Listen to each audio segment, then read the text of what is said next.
Hey guys, Eckhart Slaughter with another top 5 video, and yesterday I uploaded the top 5 Republic capital ships video. You guys seem to really enjoy that, and I got a bunch of comments asking for me to do a separatist version of the same video. And that's what we're doing today, the top 5 separatist capital ships used during the Clone Wars. And I'm not gonna lie, I definitely had some preconceived notions going into this video. I thought that the Republic would totally wipe the floor with the Confederacy, and I thought that it wouldn't even be close, and that their ships would be totally outclassed. But it turns out that that's not true, and really, it shouldn't be surprising. I mean, Palpatine engineered the whole war so that it would be close and that the clone army would have to be made, and if it were just a slaughter of the Separatists, well, it wouldn't be very convincing. Anyway, my point is that the Separatists packed some real firepower. So, with that being said, let's get right into the list. So number 5 was kind of tough for me, and I could have kind of taken the easy way out and used the Dreadnought class heavy cruiser like I did for the Republic, but I didn't want to tell you guys about the same ship a couple of times because that would get kind of boring.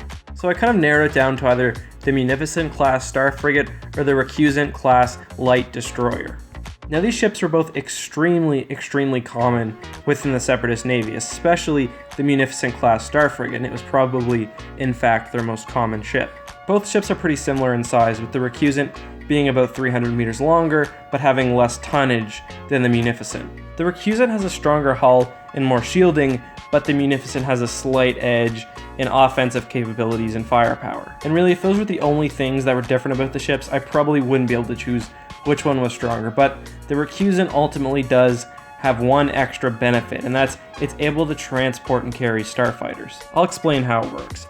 The Munificent is geared more towards landing troops on an actual battlefield, so to that end it's got a large complement of battle droids on deck, basically ready to go at any time. On the other hand, the Recusant operates more as a sort of carrier, and it's got 240 droid starfighters, which it can deploy at any time. Obviously, a bunch of battle droids aren't very useful just sitting around in battle, while droid starfighters obviously could be very useful and can in fact change the tides of the battle if they weren't countered properly. And for that reason primarily, the Recusant class light destroyer was the 5th most powerful ship used by the Confederacy of Independent Systems. Now, before we get to number 4, I just want to take a second to thank my first ever sponsor, and this video is sponsored by a mobile app called Amino.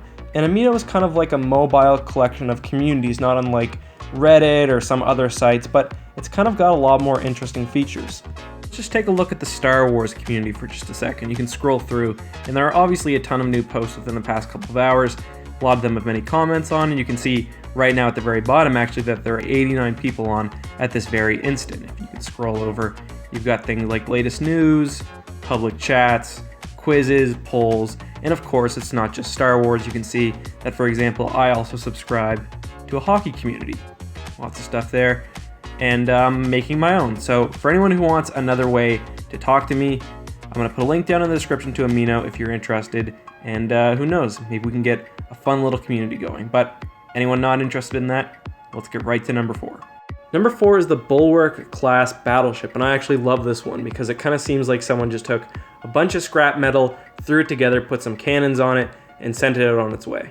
And it actually kind of reminds me of the Dreadnought class heavy cruiser. I mean, it's very effective, but not so pretty to look at, but also just looking at it, you can tell that this thing has a really thick hull and is probably hard to destroy.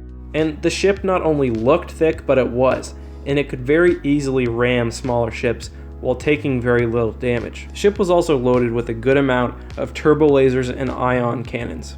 And partway through the Clone Wars, the ship improved in many other areas through the creation of the Bulwark II class, which was seemingly an upgraded version of the Bulwark 1. It's also worth noting that the Rebel Alliance further upgraded the ship line with the creation of the Bulwark Mark III, which was really one of their more powerful ships. All in all, this ugly, but nonetheless very practical ship was the 4th most powerful of the Confederacy of Independent Systems. Number 3 is the Providence class capital ship, and there are actually a couple versions of this ship. We're going to deal with the larger one, which was sometimes called the Providence class Dreadnought. And I mean, these ships are tough, and it should be no surprise that General Grievous used a modified Providence class Dreadnought called the Invisible Hand as his flagship.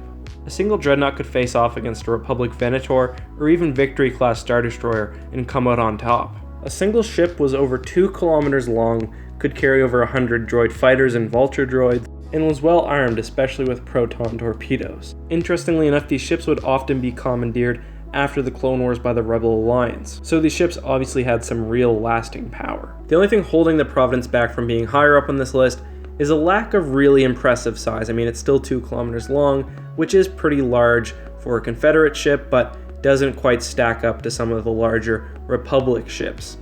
Still, all in all, very impressive, and the 3rd most powerful ship used by the Separatists. Number 2 is the Lustra Hall class battleship. I'm just going to call it the Droid Control Ship, although that name is kind of misleading. The Droid Control Ship could actually be configured depending on its purpose, whether that was transportation, pure communications, or droid control, or whether it was more for assault and frontline combat. When we talk right now, we're going to assume that we're talking about a frontline combat variant. And I love this design of the ship, for one. I love the scene in Episode 1 where the Naboo starfighters are kind of approaching it, and you can see just how many turbo lasers, how many turrets this thing has, and it kind of reminds me of the Ralph McQuarrie concept art, which is really quite awesome. But from a purely technical standpoint, obviously, it's very impressive as well. I mean, the most obvious things that the ship has going for it is its size and its carrying capacity, and the ship could field thousands and probably, when configured properly, tens of thousands of droid starfighters, and that's enough to pretty much overwhelm almost any enemy. The size also comes with over 1,000 turbo lasers and other laser cannons. So it's really going to be hard to destroy this thing unless you accidentally fly into the hangar and manage to get lucky enough to blow up the entire ship. There are some obvious downsides too, of course. The first is maneuverability. If you're in a bad tactical position and you're the commander of the ship, you're in big trouble. There are also some weak spots and some vulnerabilities on the ship, particularly in the central command area. Just generally though, if you came across this ship one-on-one and you weren't the number 1 ship on this list or some sort of massive dreadnought, you were in big trouble. So for that reason, the Droid Control Ship is the 2nd most powerful ship used by the Separatists. Number 1, the most powerful ship used by the Separatist Navy was the Subjugator class heavy cruiser. The ship has one little feature which really makes it stand out, but I'm going to get to that in just a second. First, I want to talk about the ship generally, and it's almost 5 kilometers long, which would make it the 2nd longest ship in use during the Clone Wars. And I mean, it carried a good amount of ships with the ability to field over 100 fighters, and of course it had good shielding and a good hull, but really, its offensive armaments weren't very impressive. It basically had just enough to get by. However, the Subjugator had a secret weapon. It had these super powerful ion cannons. And these ion cannons would charge up and could take out a large portion of a fleet with one shot. I mean, if they missed, they would have to take some time to recharge, but if the ion cannon hit, you were basically a sitting duck. And at that point, once you're knocked out, they don't need that many turbo lasers, and they will use the few they have to basically decimate you while you can't do anything. And I've got a couple of questions that I want you guys to talk about in the comments because I've been wondering this, and I would love to hear your opinion on it. And the first is, what difference do you think a single Subjugator class ship would have made at the Battle of Coruscant? I also wonder, an Eclipse and a Subjugator class ship come head to head. Is the Subjugator able to knock out the Eclipse? And if you don't know what the Eclipse is, you can just imagine any very large superstar destroyer. Overall, I think it's really interesting how the ship chooses to focus on a super weapon rather than just general high-quality shipbuilding, but I think in most cases it works pretty well. I kind of wonder what a Subjugator without the massive ion cannon and with instead a focus on just general, ion cannons and turbo lasers, I wonder how well that would fare. Anyways guys, the Subjugator class dreadnought is the number 1 ship used by the Separatist Navy during the Clone Wars. And my question of the day is basically the same as last videos, but with a little bit of a spin. So imagine you're a Separatist leader who's just been given control of a Subjugator class dreadnought. What do you name it and why? Last time in the comment section you guys gave me so many great and so many really interesting names, and I definitely had to look a bunch of them up. So if you want to describe where the name comes from, I would love to read it. As I said, let me know down in the comments. Thanks one more time for watching. I hope to talk to you guys again very soon. May the Force be with you.